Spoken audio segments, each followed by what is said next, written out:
நமக்கெல்லாம் வாழ்வளித்த அந்த சங்கம் என்று சொன்னால் அது நுகர்பொருள் வாணிபக் கழகத்திலே 325 தொழிற்சங்கம் தான்.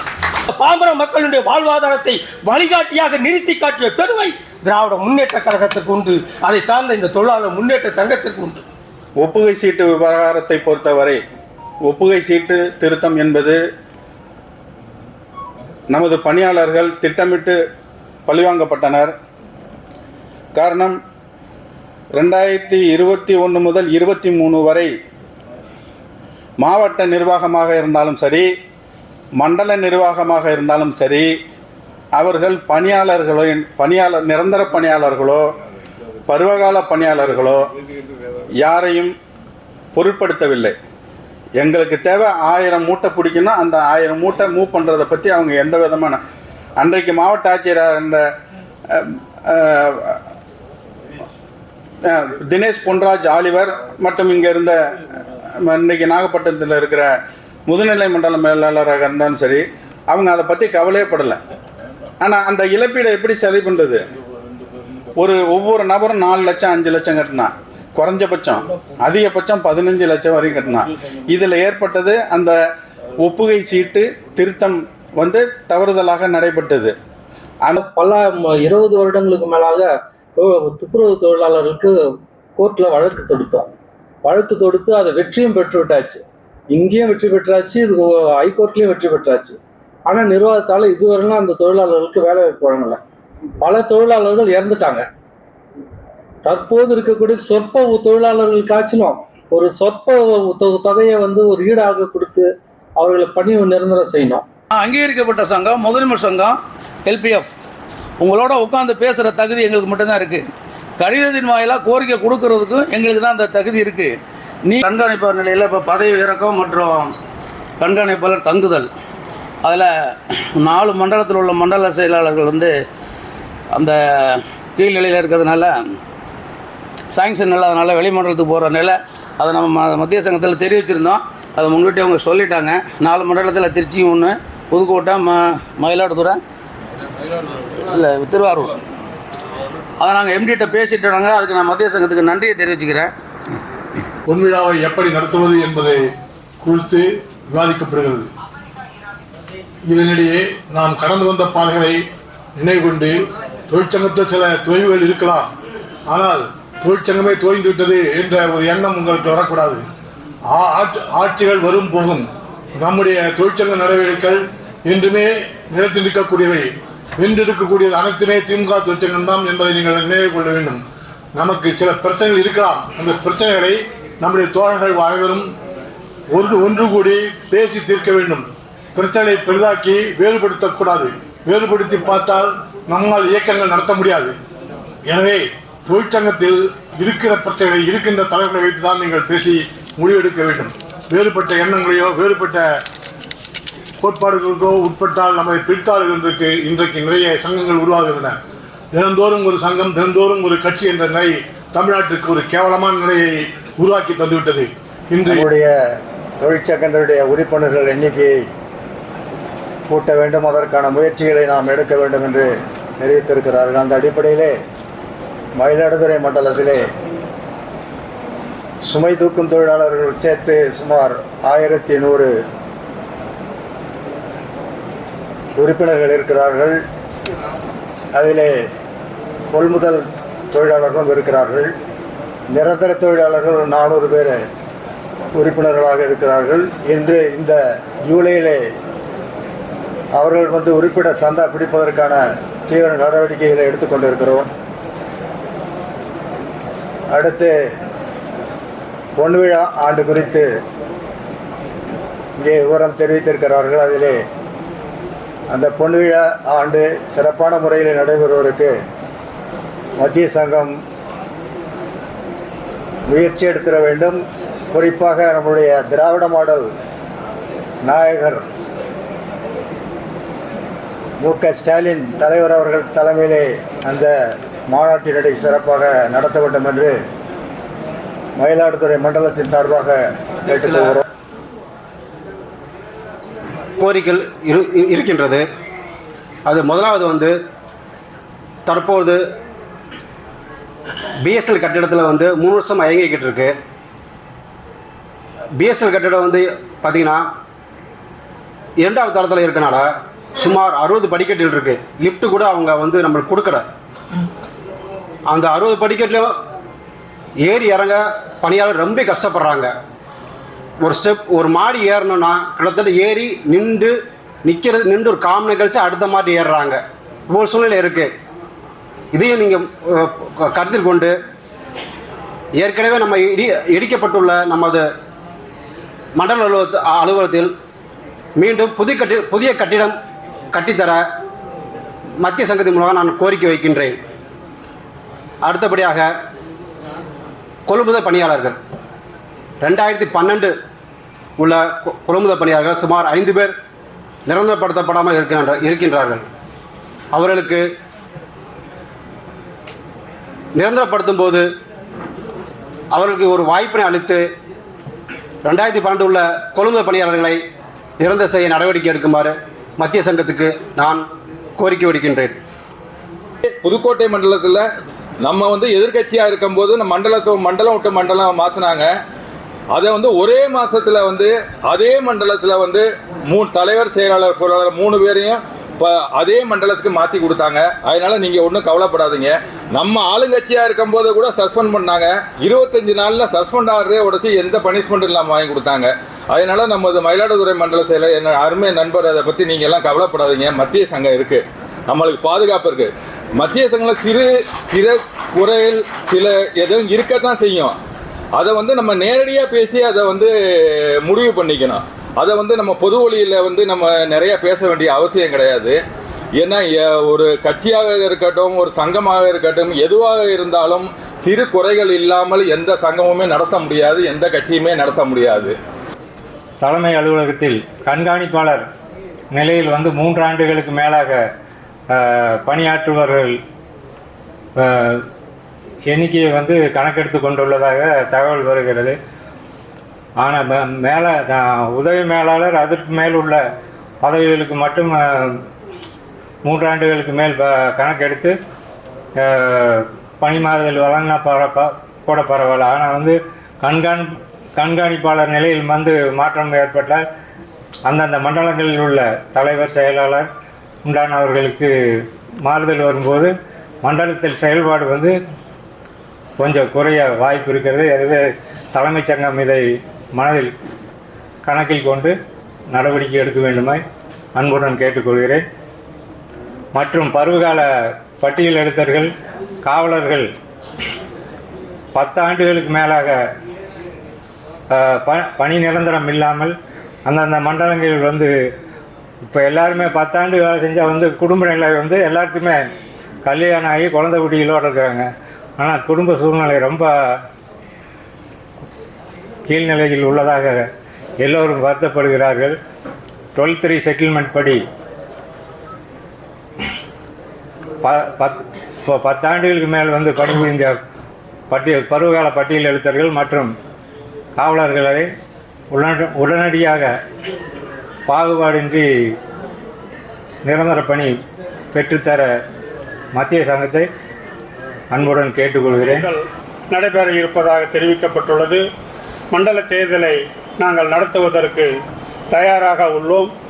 நீங்கள் எப்பொழுது எங்களுக்கு தேதி அறிவிக்கிறீர்களோ அன்றைய தினத்திலே நாங்கள் அந்த மண்டல சங்க தேர்தலை நல்ல முறையில் நடத்தி தருவோம் என்பதை தெரிவித்துக் கொண்டு, மண்டல நிர்வாகிகள் ஒரே ஒரு துணை செயலாளர், ஒரே ஒரு இணைச் செயலாளர் என்பதை நீங்கள் தராமல்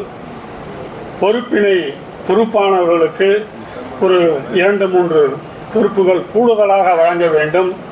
இன்றைய நிலையிலே நாம் நம்மளுடைய இருக்கின்ற சங்க உறுப்பினர்களை அனைவரையும் அரவணைத்து செல்ல வேண்டும்.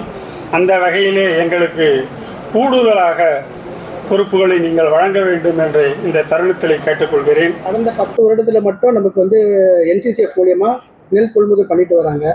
இதனால் வந்து ஒவ்வொரு வருடத்திலும் ஒரு 20லேருந்து ஒரு 40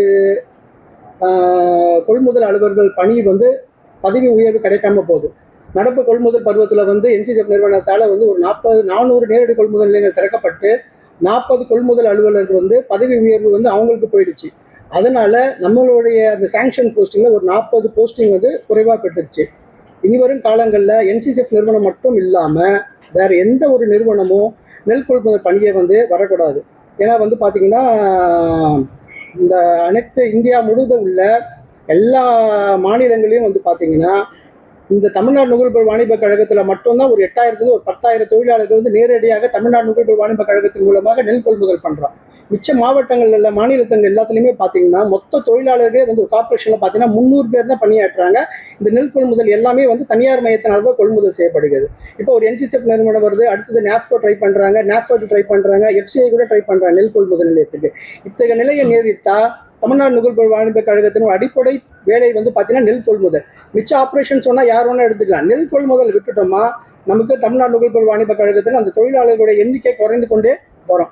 அதனால இதை வந்து இனி வரும் காலங்களில் எந்த ஒரு நிறுவனமும் நெல் கொள்முதல் பணியில வந்து தலையிடக்கூடாத வண்ணம் வந்து நம்ம செயல்படுத்த வேண்டும். அது ஒன்று முக்கியம். கொள்முதல் பணியாளர்கள் எல்லாருக்கும் 110 பேருக்கு நான் சந்தா பிடிச்சி கட்டியிருக்கிறேன். அதில் சம்பளம் போடாத எங்களை வந்து நிறைய மண்டலத்துக்கு வெளியே அனுப்பியிருக்கிறோம். ஈஸ்வேப் நம்பர் வராமல் நிற்கிது.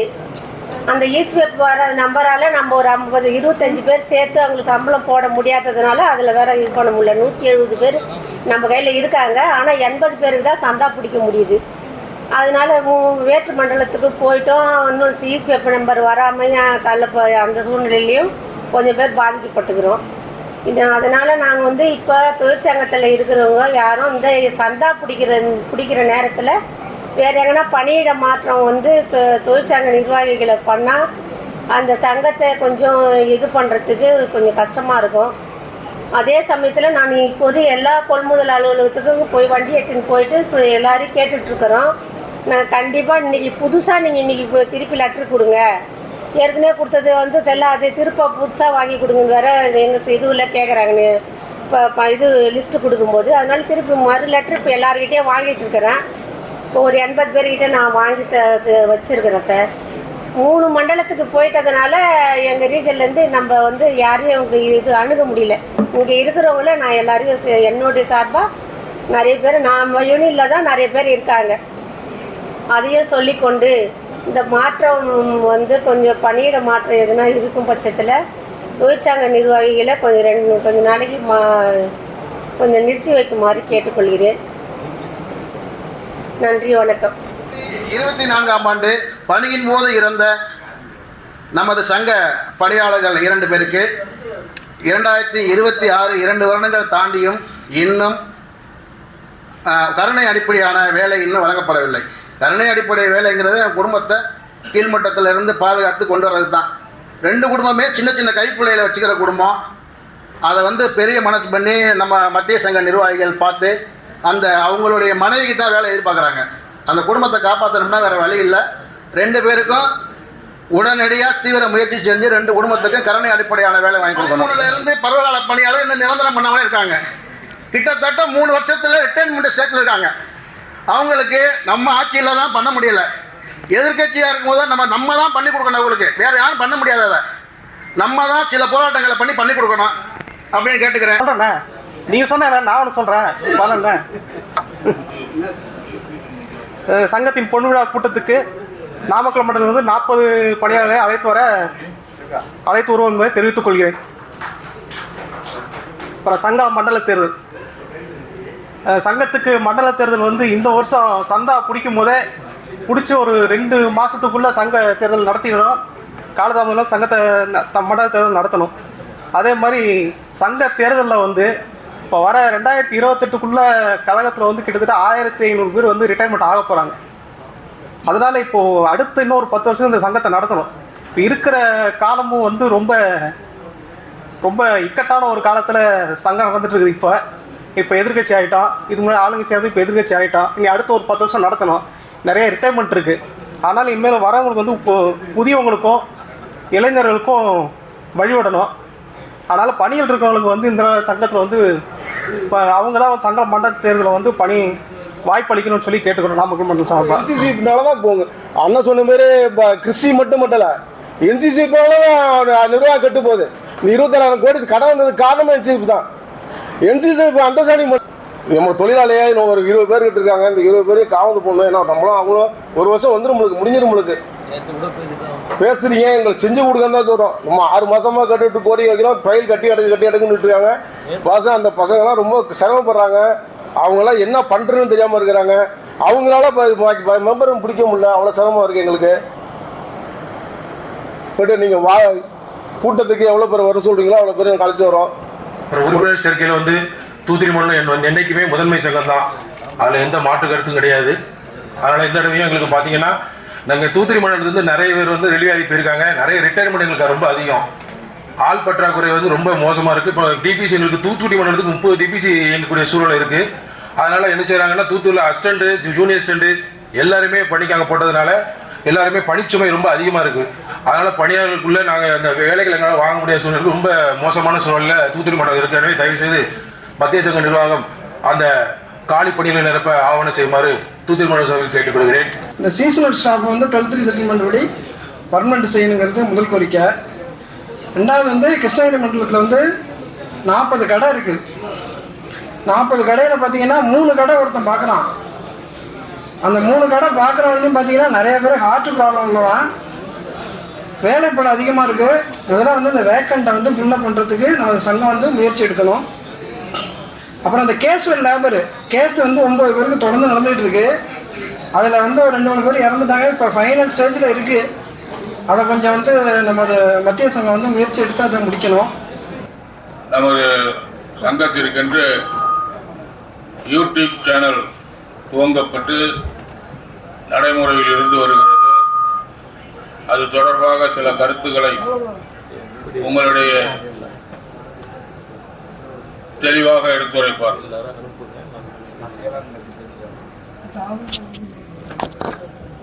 அனைவருக்கும் வணக்கம்.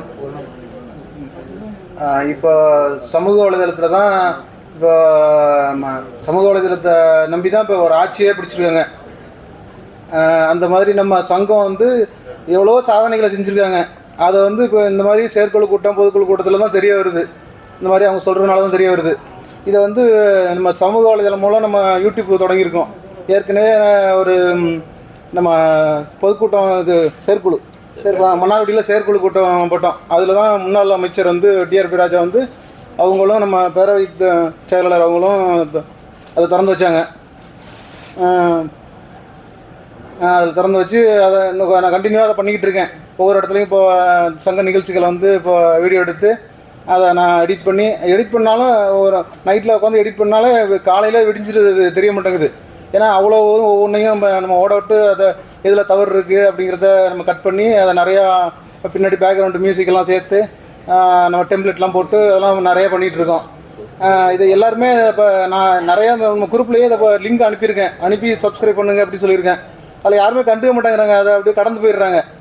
இதெல்லாம் நீங்களும் இந்த மாதிரி போட்டு நீங்கள் இது உங்களுக்கு தான் வருது. உங்களுக்கு உங்களோட நிகழ்வு உங்களோட படங்கள் தான் அதில் வரும். அதை நீங்கள் வந்து எல்லாருக்கும் ஷேர் பண்ணிக்கலாம். ஷேர் பண்ணி நிறையா நீங்கள் பார்த்துக்கலாம். உங்களுக்கு உங்கள் குடும்பத்துக்கு காமிக்கலாம். இந்த மாதிரி நம்ம நிகழ்ச்சியில் கலந்துருக்கோம் அப்படிங்கிறத அது யாருமே அதை பொருட்படுத்த மாட்டேங்கிறாங்க. அதான் நம்மளுக்கு ஒரு வருத்தமாக இருக்குது. இந்த நிகழ்வுலேருந்து நீங்கள் அதை சப்ஸ்கிரைப் பண்ணிக்கிட்டு நீங்கள் உங்கள் மண்டலத்தில் நிற்கிற எல்லா நிகழ்வுகளுக்கும் அதை நீங்கள் ஒரு சின்ன வீடியோ ஒரு 15 நிமிஷம் வீடியோ ஃபோட்டோ எல்லாத்தையும் எனக்கு தனியாக ஷேர் பண்ணிங்கன்னா அதை நான் ஒரு வீடியோவாக கன்வெர்ட் பண்ணி நான் உங்களுக்கு லிங்க் அனுப்புவேன். அந்த மாதிரி எல்லா மண்டலத்துலேயும் உள்ள தெரிஞ்சுக்கலாம். நீங்கள் அடுத்த உங்கள் மண்டலத்தில் நடக்கிறது மட்டும் எல்லா மண்டலத்துக்கும் தமிழ்நாடு ஃபுல்லாக தெரியும். மத்திய சங்கத்துக்கு தெரியும், மாநில சங்கத்துக்கு எல்லாத்துக்கும் உங்களுக்கு தெரிய ஆரம்பிக்கும். அந்த மாதிரி பண்ணிக்கிட்டேன்னா பிரச்சனை இல்லை. இப்போ நிறையா வந்து நம்மளோட சங்கம் நிறைய நிகழ்வு நடத்துது. இப்போ வந்து நம்ம மன்னார்குடி யூனிட்டில் கூட இப்போ இறந்த நம்ம பருவகால பணியாளர்களுக்கு வந்து நிறையா ஃபண்டு கலெக்ட் பண்ணி அதை ஒரு இதுவாகவே நம்ம அவங்க கொண்டு கருணத்தொகையாக கொண்டு கொடுத்தாங்க. அதெல்லாம் நிறைய இப்போ எடுத்து கன்வெர்ட் பண்ணி வச்சுருக்கோம் வீடியோவாக. அதையும் இப்போ அடுத்த வீடியோவில் நாங்கள் போடுவோம். இந்த மாதிரி நிறைய நிகழ்வுகளை தெரிஞ்சுக்கலாம். ஒரு மண்டலத்தில் நடக்கிறது இன்னொரு மண்டலத்துக்கு தெரிஞ்சுக்கலாம். ஈஸியாக கன்வெர்ட் ஆகும். அது மாதிரி நம்ம சங்கம் இதுக்கு எல்லாத்துக்கும் ஒத்துழைப்பு கொடுக்குறாங்க. அண்ணன் அழகிரி அண்ணனுக்கு தான் நம்ம நன்றி சொல்லணும். இதை வந்து நாங்கள் சின்ன மன்னாடி யூனிட்டில் தேர்தலுக்காக அதை பயன்படுத்தணும். நாங்கள் யூடியூப் சேனல் ஒன்று ஆரம்பித்து அதை நிறையா இப்போ செஞ்சுட்டு இருந்தோம். அதை வந்து நிறையா நல்லா ரீச் பண்ணுங்க, தமிழ்நாடு ஃபுல்லாக நம்ம சங்கத்துக்காக இது பண்ணுங்க அப்படின்னு சொல்லி அண்ணன் தான் இதை பரிந்துரை பண்ணாங்க.